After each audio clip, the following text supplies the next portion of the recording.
And in my lifetime, the heroes of World War I, the doughboys, the GIs of World War II, or Korea, or Vietnam, each died for a cause he considered more important than his own life.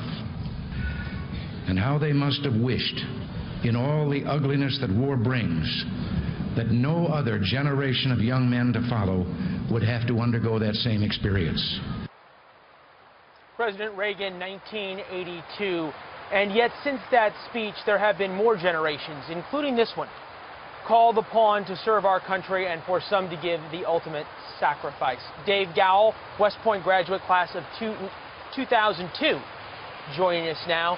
And Dave, I am struck by the picture behind you, which is the graves of Arlington and dozens of people placing a flower on every headstone. It has to make you proud. It does, Leland. Thank you so much for having me here today. I think one of the most important things that we as Americans can do is to thank those who have made the ultimate sacrifice for us. A lot of us don't know how, and this is a great demonstration of how they're doing that today. And it is a pouring rain here.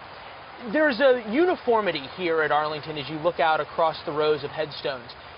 And for a holiday that started as Decoration Day, it seems as though we're sort of coming back to that idea. And if you look out, especially in Section 60, where a lot of the War on Terror folks are, that there are pictures, there's poems, there's mementos, there's families coming to visit, and then there's buddies having a last beer.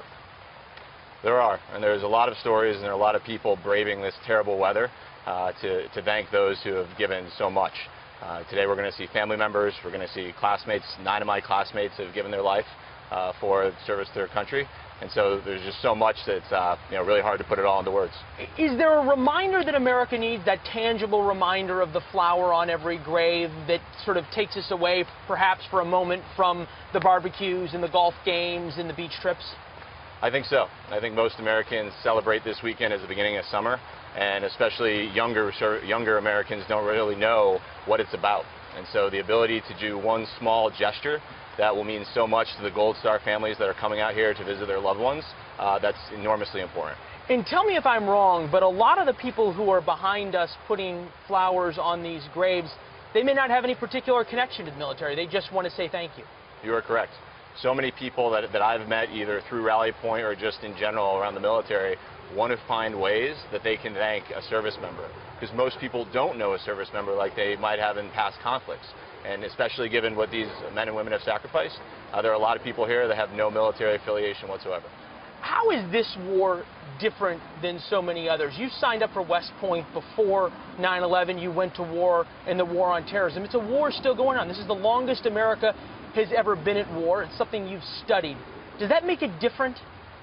I think every conflict has its own uniqueness.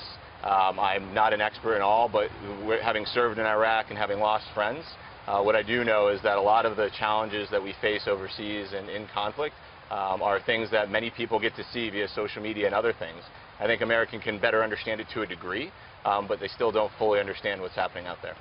Dave, we appreciate what you're doing, what Rally Point is doing, and when you go visit your friends from West Point who are buried here, pass along our gratitude as well. Will do. Thank you very much.